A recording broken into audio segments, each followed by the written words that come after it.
Sata Dishmaya, Masechet Nedarim, Daf Samerhe, 65, nous commençons à la première ligne, Tanya, Hamudar Anaa Mechavero, En Matirimlo Ela Befanav. La Gemara nous rapporte ici une halakha, donc nous avons aujourd'hui un daf très facile. La Gemara nous rapporte le din suivant. Un homme est Mudar Anaa Mechavero, c'est-à-dire il a l'interdiction de profiter des biens de son ami.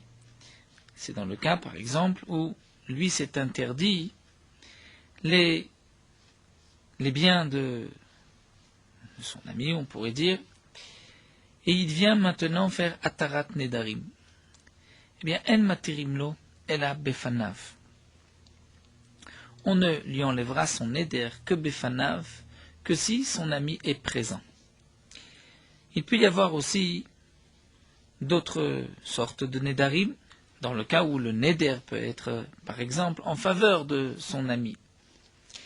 Lorsqu'on veut enlever un Neder, ici la Braïta nous dit que le Neder doit être enlevé seulement en présence de celui qui est concerné.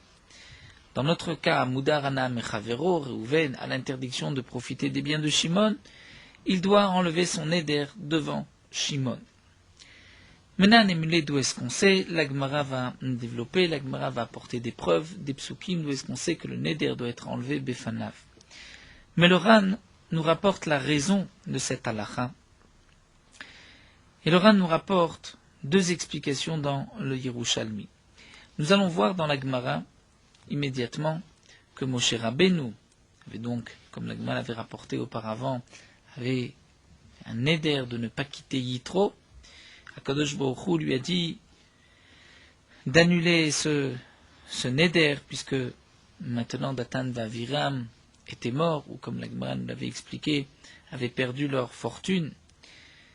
Et donc Moshe Rabbeinu pouvait rentrer en Égypte, et dans le Passouk c'est marqué Vayomer Hashem el Moshe Bemidian, l'er Shuv Mitzrayim, on apprend Bemidian, l'er, c'est-à-dire retourne à Midian pour enlever le Neder. Ou encore, nous verrons à propos de Nebuchadnezzar, où Tzidkiya avait surpris Nebuchadnezzar, faisant un acte cruel. Il mangeait un lapin vivant ou un lapin cru, ça dépend des versions. Et Tzidkiya avait juré à Nebuchadnezzar de ne pas dévoiler cette méchanceté qu'avait en lui Nebuchadnezzar. Malgré tout, par la suite, Tzidkiya a annulé son vœu et l'a dévoilé. Donc le Ran nous rapporte les raisons rapportées dans le Yerushalmi. D'après un man de Amar, c'est mipne abusha. C'est-à-dire, il faut que celui qui a fait le Neder ait honte de la personne concernée. Comme par exemple, lorsque le Neder était en faveur de son ami, il veut maintenant enlever ce Neder. Donc il va l'enlever devant son ami pour avoir ainsi honte de son ami. Mais cette raison n'est valable que lorsque le Neder est en faveur et pour son ami. Mais si le Neder n'est pas en sa faveur, dans ce cas-là, on n'a pas besoin de l'annuler devant lui. Mais il y a une autre raison dans l'Yerushalmi, toujours rapportée par l'Oran. C'est une crainte mipne achashad, c'est-à-dire qu'on risque de soupçonner cette personne. Tiens, tu avais l'interdiction de profiter des biens de Shimon, comment se fait-il qu'aujourd'hui tu en profites? Tu transgresses ton Neder, donc c'est pour cela que si Reuven veut enlever le Neder, il doit l'enlever devant Shimon, afin qu'il n'y ait pas par la suite de soupçons, de rumeurs comme quoi Reuven aurait transgressé son Neder. Et c'est vrai que d'après cette deuxième raison, il n'y a pas de différence si c'est en faveur de ce Shimon ou si ce n'est pas en sa faveur. Dans tous les cas, la Tarat Nedarim doit se faire devant Shimon pour qu'il n'y ait pas de soupçon par la suite. Le Ran rajoute encore. Il nous dit qu'il y a une différence entre les deux raisons données par le Yerushalmi. Est-ce qu'on doit annuler le vœu devant la personne concernée? D'après la première raison, même si on a annulé le vœu alors qu'il n'était pas là, mais on vient ensuite lui dire, tu sais, j'ai fait Atarat Nedarim, j'ai enlevé le vœu. Si la raison est mipne à boucha pour qu'il ait honte, là il n'aura pas honte. Il n'aura pas honte d'enlever le Neder puisqu'il ne se trouve pas devant lui. Donc dans ce cas-là, de lui dire ce n'est pas suffisant. Mais s'il a raison, c'est comme nous l'avons vu, parce qu'il risque de soupçonner, tiens, tu transgresses ton éder. Si ensuite il va lui dire, j'ai annulé mon vœu, là il n'y a plus de chashad, de crainte. Et donc, dans ce cas-là, ça sera permis. Le Ran continue et pose la question, dit, est-ce que Bediavad, si on annulait un vœu, chez l'Obefanav, alors qu'il n'était pas présent, est-ce que le Neder est annulé ou pas? Et le Ran va nous rapporter une machloket, mais tout d'abord nous devons étudier notre Gemara pour pouvoir comprendre les raisons de cette machloket. Donc reprenons Tania, nous avons une braïta, Mudarana Mechavero, celui qui est Mudarana, il a l'interdiction de profiter des biens de son ami, et Matirno et le Befanav, on ne lui annulera son vœu, on lui permettra son vœu que Befanav, que devant son ami. Menam enemi, les d'où est-ce qu'on sait? Amar Rav Nachman nous dit, Dirtiv, Vayomer el Moshe bemidian, ler shuv Mitzrayim.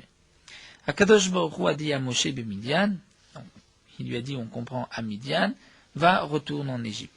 Mais ici, la dracha est plutôt bemidian ler, c'est-à-dire va à Midian pour pouvoir enlever ton neder qui met tout kol anashim, parce que les hommes, ceux qui te voulaient du mal, sont morts. Hamarlo Akadosh Baruch Hu dit à Moshe bemidian nadarta, tu as fait ton neder, ton vœu de ne pas quitter Yitro, tu l'as fait à Midian, ler ve'ater nedarecha bemidian. Tu vas aussi enlever ton neder à Midian. Dirtiv, comme c'est marqué dans le pasuk, Vayoel Moshe la shevet et ta'ish. Moshe, Vayoel. Vayoel, on traduit en général, dans le pasuk, l'explication simple, Vayoel, il a accepté de essayer de s'installer avec Yitro, et Yitro a donné sa fille Tzipora à Moshe. Mais ici, l'Agman dit, Vayoel Moshe en Allah, Ela Shvoa. Allah, c'est une shuvua, c'est un serment. Vayoel, c'est milachon shuvua. Dirtiv, comme c'est marqué dans le pasuk, Vayave oto be'Allah. Vayave oto be'Allah. Là-bas, il s'agit d'une shuvua, d'un serment. Et donc, nous voyons que Vayoel, Moshe, c'est que Moshe Rabbeinu avait fait une shuvua à Yitro. Donc, il devait ensuite enlever cette shuvua devant Yitro, à Midian même. Deuxième preuve, c'est marqué à propos de Tzidkiya et de Nebuchadnezzar, Vegam Bameler Nebuchadnezzar Marad. C'est marqué que Tzidkiya aussi s'est rebellé contre le roi Nebuchadnezzar, Asher Ishbio Beloï. Il avait fait jurer en Akadosh Baruch Hu. Maïm Mardouté, comment s'est-il rebellé? Eh bien, l'Agma nous raconte Ashkret, Tzidkiya Nebuchadnezzar Daveka Achinar Navachaya. Tzidkiya avait rencontré Nebuchadnezzar, il l'avait trouvé en train de manger un lapin Chaya vivant, d'après une explication, ou bien cru, d'après une autre explication. Et le Maharsha nous explique que cela montrait la méchanceté, l'arzayut de Nebuchadnezzar, plutôt la cruauté de Nebuchadnezzar. Et donc, Nebuchadnezzar a eu peur qu'on proclame une telle chose. À Marley, il a dit à Tzidkiya, Ishtabali de l'omégalit, illamai. Tu vas me jurer que tu ne vas pas dévoiler cette chose sur moi, velotipok milta, et que cette chose ne sorte pas à l'extérieur. Ishtaba, il a juré sur Akadosh Baruch Hu. Et les sauf par la suite, avait kam mitztaer Tzidkiyahu begoufé. Tzidkiyahu avait du mal à se retenir. Il voulait parler de cette cruauté de Nebuchadnezzar. Et en fin de compte, itchil a shuvuate. Il a été feratarat shuvuot, enlever sa shuvua au Sanhedrin. Ve'amar, et il l'a dit. Par la suite, Shama Nebuchadnezzar de kamevazinesh. Nebuchadnezzar a vu qu'on le méprisait. Shalach va été Sanhedrin ve Tzidkiyahu. Il a fait venir le Sanhedrin et Tzidkiyahu. Amar Léon, il leur a dit, Chazitoun Maïkavi Tzidkiyahu, vous avez vu ce qu'a fait Tzidkiyahu. Lavachi Ishtaba Bishma Dishmaya de l'homme, n'est-ce pas qu'il avait juré au nom d'Akadosh Baruch Hu qu'il n'allait pas dévoiler? Hamarle, Tzidkiyahu a répondu, Itchili Ashwate, j'ai fait Atarat Nidarim sur ma chevoie. Hamarle, Nebuchadnezzar demande, Mitchalin Ashwate, est-ce que on peut enlever une chevoie, un serment, peut-être qu'il s'est adressé là au Sanhedrin? Amarle, les Sanhedrin ont répondu, oui, c'est possible. Amarloum, il leur a dit, Befanav, ou Afilushel Befanav. Il faut que celui qui soit concerné soit présent, ou même s'il n'est pas présent. Amrele, ils lui ont dit, mais Befanav, il faut qu'il soit présent. Alors Amar Léon et Nebuchadnezzar lui a dit, Va'atun mayaviditun. Et vous alors, comment se fait-il? Qu'est-ce que vous avez fait? Pourquoi avez-vous enlevé la chevoie de Tzidkiyahu? Maïtamal amritun Tzidkiyahu. Pourquoi vous n'avez pas dit cette chose-là à Tzidkiyahu, que vous ne pouvez pas enlever si je ne suis pas présent? Miyad. Et donc, à ce moment-là, on va lire le pasuk Yeshvu la'aretz yidemu zikne bat Tzion. Ils se sont assis par terre et ils se sont tus, les sages de Bat Tzion, de Tzion, de Yerushalayim. Amar Rabbi Yitzhak explique que signifie Yeshvu la'aretz, ils sont assis par terre, chez Shamtu Karim et Tartem, ils ont enlevé les coussins sur lesquels ils étaient assis. Et le Maharsha nous explique, dans le Passouk, ce n'est pas marqué Yashvu la'aretz, ils se sont assis, mais Yeshvu, comme si c'était un ordre. Et le Maharsha rapporte un midrash, comme quoi Nebuchadnezzar avait en vérité fait appeler le Sanhedrin lorsqu'il avait vu ces hommes, Anshe Tsura, avec cette apparence, ils étaient impressionnants, il les a fait s'asseoir dans Katadraot Shel Za'av, comme des sortes de chaises en or, et ensuite il leur a posé cette question, et lorsqu'il a vu qu'ils avaient transgressé, ils avaient enlevé la Shuvoua, alors que lui n'était pas présent, là il leur a ordonné Yeshvu la'aretz, qu'ils s'assoient par terre. Donc nous voyons de ces deux ma'asim que pour enlever un neder ou une Shuvoua, il faut que la personne concernée soit présente. Donc là nous allons poursuivre avec le deuxième point que nous parle le Ran. Quel est le din bediavad? Si on a annulé le vœu, est-ce que le vœu est annulé ou pas? Le Ran nous rapporte une Gemara dans Gittin à propos d'une veuve, mais nous allons plutôt nous pencher sur l'épreuve de notre Gemara, puisque ici, nous voyons que le Sanhedrin a quand même permis à Tzidkiyahu. Donc c'est la preuve que bediavad s'est permis. Parce que sinon, comment se fait-il que Tzidkiyahu a pu dévoiler ce secret, ce qu'il avait juré à Nebuchadnezzar? Malgré tout, demande le Ran, même si on dit que Bediavad, on peut annuler, mais il est évident que les Khatrila, on ne devait pas annuler une telle chevoie. Donc comment se fait-il que le Sanhedrin a annulé cette chevoie? Alors le Ran propose deux explications qui sont rapportées aussi dans Tosfot, que l'Idvar Mitzvah, lorsqu'il y a une mitzvah, on peut permettre. Et Tzidkiyahu, qui était donc roi d'Israël, avait beaucoup de mal à se retenir de ne pas dévoiler ce secret, et par cela il en était troublé, il ne pouvait pas se consacrer à Melechet Shamaim, au service divin. Donc c'est pour cela qu'on a pu lui permettre l'Idvar Mitzvah. Et aussi, deuxième réponse, qu'étant donné que c'était un ordre du roi Tzidkiyahu, qu'il a ordonné au Sanhedrin, eh bien le Sanhedrin avait aussi cette mitzvah, et dans ce cas-là, le Sanhedrin peut annuler le neder. Donc il en ressort de cette explication que c'est vrai que Bediavad, on peut annuler un vœu, mais les Khatrila, il ne fallait pas, sauf si c'est un cas particulier comme Nebuchadnezzar. Mais le Ran nous rapporte que d'autres, comme le Ravad, ne sont pas d'accord. D'autres Rishonim pensent que même Bediavad, si on a annulé chez l'Obefanav, ce n'est pas valable. Alors comment se fait-il, dans notre cas, que Tzidkiyahu, le Sanhedrin avait permis à Tzidkiyahu? Eh bien au contraire, lorsqu'on regarde ce qui est arrivé à Tzidkiyahu, au Sanhedrin, puisque c'était ensuite le début de l'exil, on voit combien il avait mal agi, et donc effectivement c'était une interdiction, il ne pouvait pas annuler le vœu, même Bediavad, pas annuler la Shuvoua. La Gemara continue avec une nouvelle Mishnah. Nous avons vu au début du Perek, Rabbi Eliezer Omer, et ensuite Ve'od Amar Rabbi Eliezer Potrin Ben Nolad, V'chachamim Osrim. Donc nous avons vu, est-ce qu'on peut utiliser comme pétach le Nolad? Nolad, c'est quelque chose qui n'était pas prévu et qui est arrivé par la suite. Comme si un homme avait, dans le cas où un homme s'était interdit de profiter d'un tel, et cette personne est devenue scribe, on a besoin de lui. Quel va être le din? A-t-on le droit maintenant, né de cette manière, le neder? Est-ce que c'est un pétard d'après Rabbi Eliezer? Oui, d'après les Chachamim, non. Ou bien, si un homme s'est interdit de profiter d'un tel, et cette personne marie juste après son fils, ce n'était pas prévu qu'il le mariait si tôt, et lui la personne qui a fait le neder veut s'associer au mariage, a-t-il le droit ou pas? Donc ça dépend. D'après Rabbi Eliezer, c'est un pétard. D'après les Chachamim, ce n'est pas un pétard. Les Chachamim pensent donc que ce n'est pas un pétard, mais Rabbi Meir ajoute dans la Mishnah ici, Rabbi Meir Omer yesh dvarim she'en kenolad ve'en kenan kedolad.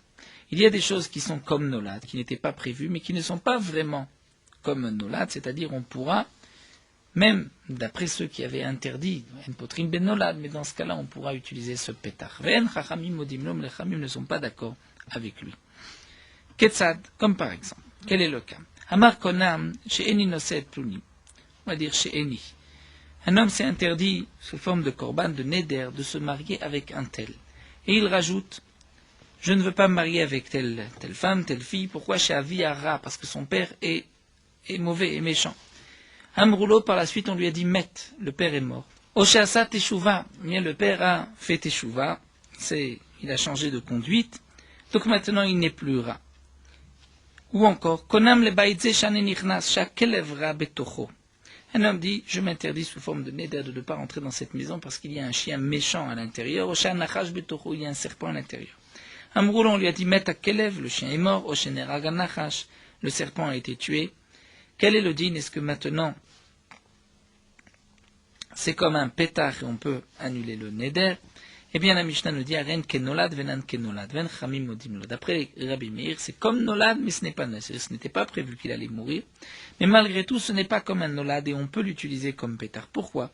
Eh bien, le Ran nous explique, là dans la Mishnah, ce que la Gemara nous dira, d'après un Mandéama, c'est qu'étant donné que dans son neder, il a précisé, je ne veux pas me marier avec un tel. Pourquoi? Parce que son père est méchant. Ou ne pas rentrer dans cette maison parce qu'il y a un chien méchant.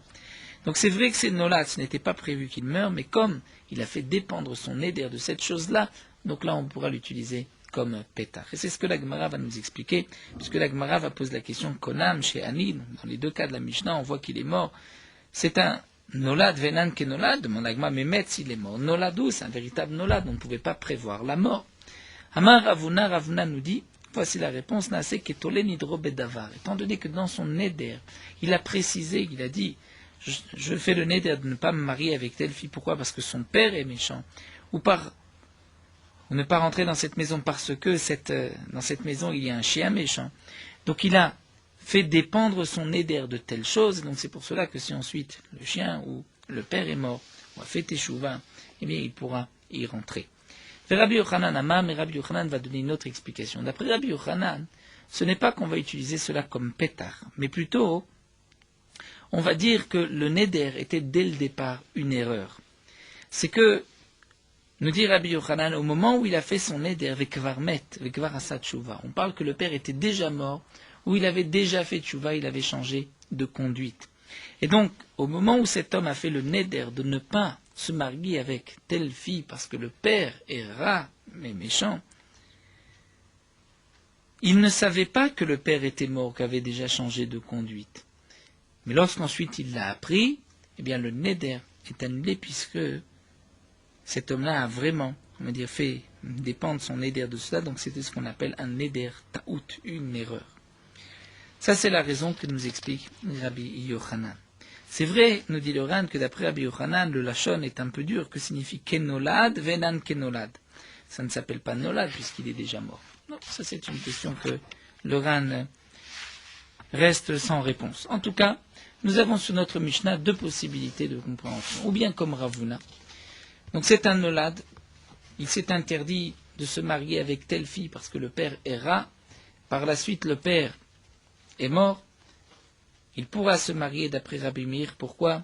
Puisque c'est neder benolad veno kenolad. Il y a de la kenolad veno kenolad. C'est nolad. Il ne pouvait pas prévoir la mort, mais comme il a fait dépendre son neder de cela, on pourra annuler le vœu. Et d'après Rabbi Yochanan, on parle dans le cas où le père était déjà mort au moment du neder, donc c'était une erreur. Métiv Rabbi Abba. Rabbi Abba va objecter d'une Mishnah que nous allons Bezrat Hashem étudier Daf Samech Vav.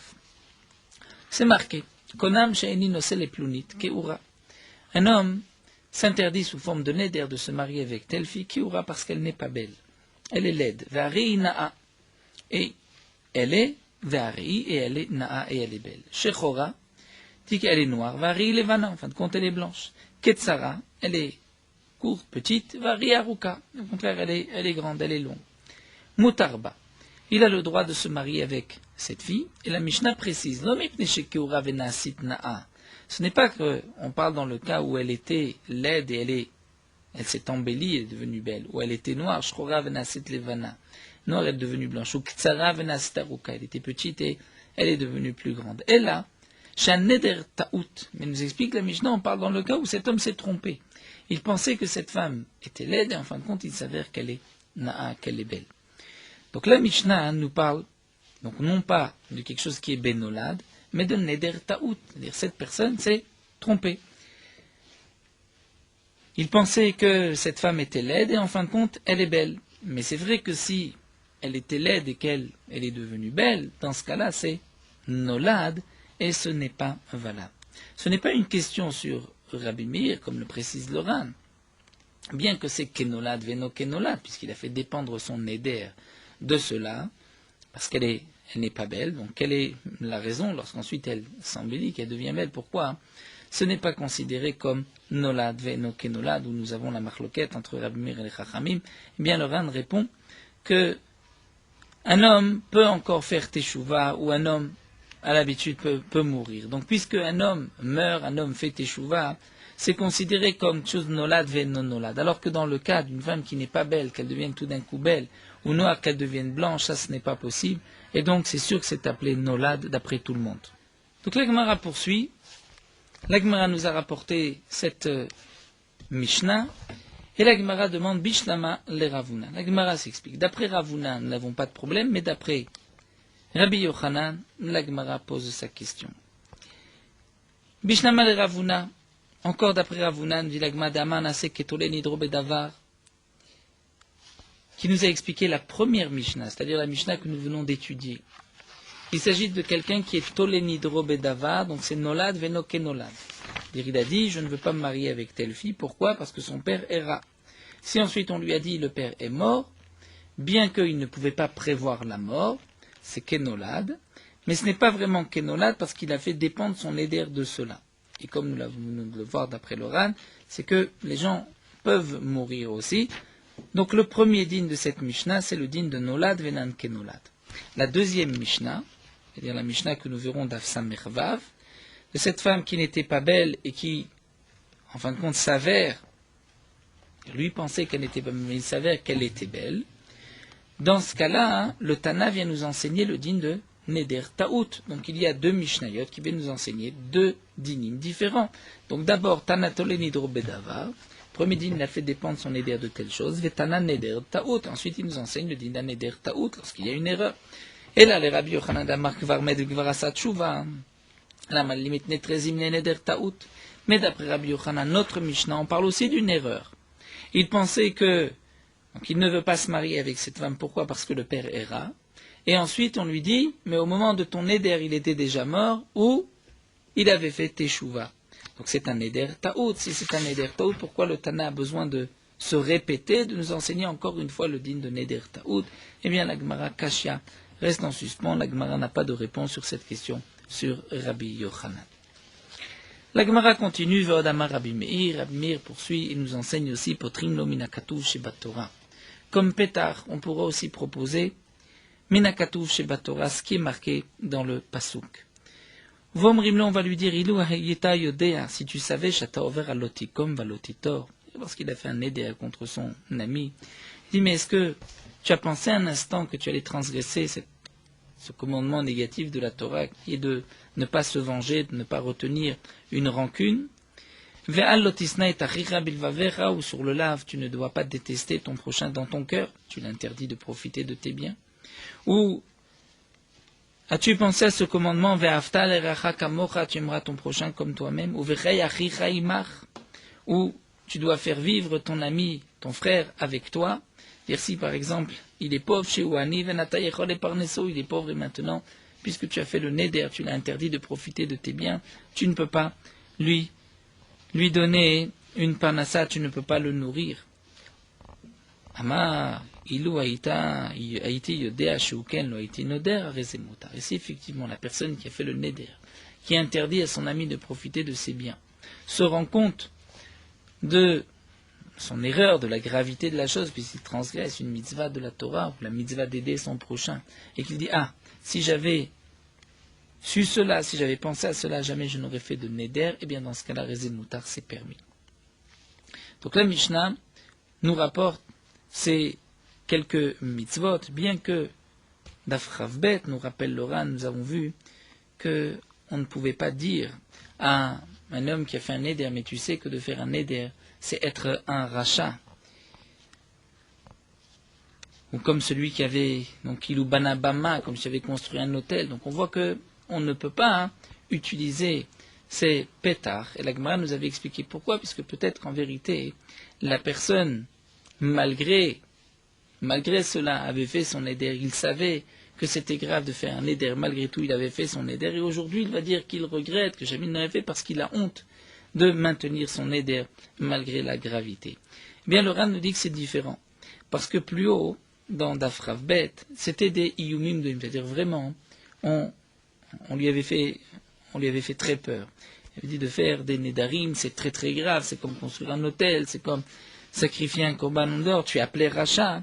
Donc là, peut-être que la personne va mentir, va dire, ah, je regrette. Mais ici, un lave de la Torah, si vraiment la personne y avait pensé, il dira, malgré tout, j'ai fait mon neder, puisque ce ne sont pas des miyumim tellement grands, donc c'est vrai que c'est une interdiction de la Torah, mais la personne ne va pas avoir honte et donc dira la vérité. La Gemara pose une question intéressante. Amarle Ravuna barav Katina le Rabanan. Ravuna barav Katina a posé la question suivante au Chachamim. Nema, il a qu'à dire, Kol de meane lavalai nafil. Toute personne qui est pauvre, elle ne retombe pas sur moi. Maïde mateli le parnesoba dekulan me farnesele. Ce que je me dois de donner à cette personne, parmi tous les autres, eh bien, je donnerai. C'est-à-dire que lorsqu'il y a un pauvre, le pauvre, Réhouven a interdit à ce pauvre Shimon de profiter de ses biens. Shimon est dans la difficulté. Mais Shimon ne va pas se retourner vers Réhouven. On vient dire à Réhouven, ton frère doit vivre avec toi, tu devais lui donner une parnassa. Mais Réhouven peut dire, j'ai la même obligation que tous les autres. Donc il y a un Gabaït Tzedaka, un responsable de la Tzedaka, qui va ramasser de l'argent pour lui. Et moi aussi, je donnerai à ce Gabaït Tzedaka pour cet homme-là, puisque je ne lui donne pas directement. Donc il n'y a pas d'interdiction de neder. Donc pourquoi nous pouvons ici utiliser ce pétard en disant, mais si tu avais su que tu ne peux pas le nourrir, lui donner une parnassa, aurais-tu fait ce neder? On peut très bien répondre, j'aurais donné au Gabaït Tzedaka ma part. Je ne suis pas responsable, je ne suis pas obligé de subvenir à tous ses besoins. Alors la Gemara répond, Amarle, il lui a répondu, les Chamim lui ont dit, Ani omer kol hanofel el nofel l'idée Gabaït Trila. C'est-à-dire que lorsque quelqu'un tombe, c'est-à-dire lorsqu'un homme a besoin d'argent, il ne va pas directement au Gabaït Tzedaka. Tout d'abord, il va chercher chez ses proches parents, chez les gens qui sont autour de lui, il va demander de l'argent. Et donc à ce moment-là, où toi tu ne peux pas lui donner parce que tu as fait le neder, qui n'a pas le droit de profiter de tes biens, à ce moment-là tu transgresses le lave de la Torah, donc le assez de ne pas aider ton prochain, et donc c'est pour cela qu'on peut l'utiliser comme pétard. La Mishnah continue, Potrimlo l'adam bektuvat ishto. Lorsqu'un homme fait le neder, il veut divorcer sa femme, on pourra utiliser comme pétard la ktuba de sa femme. C'est-à-dire lorsque le montant de la ktuba est élevé et il n'y avait pas pensé. La Mishnah nous rapporte le maasé d'un homme. Shenadar mi ishto ana, il avait fait le neder, que sa femme ne puisse pas donc profiter de lui. Vaïta ktubata tav dinarim. Sa ktuba était de 400 dinarim. Donc il devait divorcer sa femme, et sa ktuba était de 400 dinarim. Ubalifne Rabbi Akiva. Il s'est présenté devant Rabbi Akiva. Rabbi Akiva lui a dit, tu dois payer toute la ktuba. Hamarlo, il lui a dit, Rabbi, maître, shmona meot dinarim inyach abba. Mon père a laissé 800 dinarim. C'est tout l'héritage. Natalachi arba meot. Mon frère a pris 400. Vani arba meot. Et moi 400. Si je dois aujourd'hui donner les 400 dinarim à ma femme pour la ktuba, il ne me restera rien. L'odayash toli mataim vani mataim, ce n'est pas non, elle ne peut pas prendre juste 200 et moi 200. Amalo Rabbi Akiva lui a dit non. Afilu atam mocher se'ar rochecha, même si tu vas vendre les cheveux de ta tête, atanoten la ktuba, tu dois lui donner tout le montant de la ktuba, les 400. Amarlo, il lui a dit,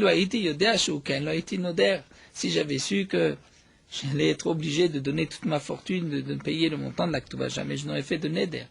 À ce moment-là, Rabbi Akiva a pu donc lui annuler le neder, puisqu'il y avait un véritable pétard. C'est ce que nous voyons, potrim la dame biktuvat ishto. La Gemara va se pencher juste sur un point. Cet homme-là a dit, mon père a laissé 800 dinarim. Les dinarim de l'argent, c'est des métal télim, c'est des biens mobiles. Et nous avons une règle que les métal télim ne sont pas soumis, hypothéqués à la ktuba. Demande l'agma métal télim mishtabdel ktuba, puisqu'il s'agit de dinarim. Le père avait laissé 800 dinarim. Donc c'est comme des biens mobiles. Et ce n'est pas hypothéqué pour la ktuba, donc la femme ne peut pas prendre de cet argent. Amar Abaye répond, il faut comprendre la Mishnah ainsi. Karka shaveh shmona meot dinar. Le père avait laissé un terrain qui avait la valeur de 800 dinars. Donc il s'agissait bien de terrain, d'un karka, et le karka hypothéqué pour la Ktouba. Donc dès qu'il va hériter ce bien, les 400, là, le terrain est hypothéqué pour la Ktouba de sa femme. Demande la Gemara, va kataner, c'est à Rocho. Pourtant, Rabbi Akiva lui a dit, même si tu vends le cheveu de ta tête, et les cheveux de ta tête, c'est à Rocho. C'est sûr que c'est quelque chose de mobile, ce n'est pas hypothéqué pour la Ktouba. Arika Amar, en vérité, nous explique la Gemara, voici ce que Rabbi Akiva a voulu lui dire. C'est-à-dire, en vérité, tu vas donner tout ton argent pour la Ktouba de ta femme, même s'il ne te reste plus rien à manger, et que tu dois vendre les cheveux de ta tête pour manger Veochel, et que tu vas manger, eh bien, tu dois le faire. En tout cas, nous dit la Gemara Shmat Mina, on peut déduire de là, des paroles de Rabbi Akiva, que En Mesadrin le Balchor. C'est-à-dire, lorsqu'un homme doit de l'argent, on n'est pas Messader. Nous avons une marloquette que nous rapporte Loran. Est-ce qu'on est Messader? Un homme n'a pas d'argent. Est-ce que, lorsqu'on va faire une saisie sur ses biens, on va lui laisser quand même un petit peu de quoi vivre, de quoi manger, un lit, et des ustensiles pour travailler, les kelimelarto, kelimanuto.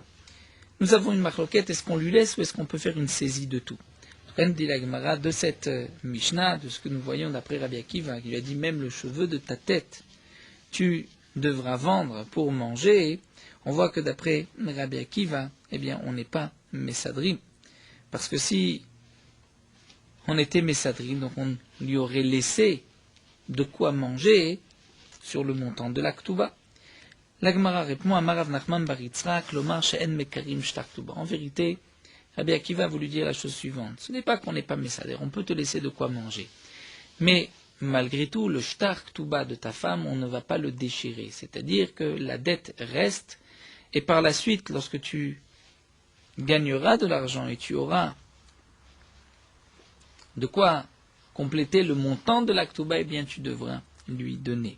Et donc c'est ce que Rabbi Akiva a voulu lui dire, et le Ran rajoute un peu dans l'explication de Dagma, il dit que Rabbi Akiva a voulu dire, même si tu veux faire les fnim mishuratadin, et que tu ne veux pas ce sidour, c'est-à-dire tu ne veux pas qu'on te laisse de l'argent, tu es prêt à vendre les cheveux de ta tête pour manger, eh bien ne crois pas que tu vas être dispensé, puisque si tu ne payes pas tout le montant de la Ktouba, tu devras, donc un jour ou l'autre, lui payer, puisqu'on ne va pas déchirer le shtar de la Ktouba, et dès que tu auras de l'argent, elle pourra le récupérer.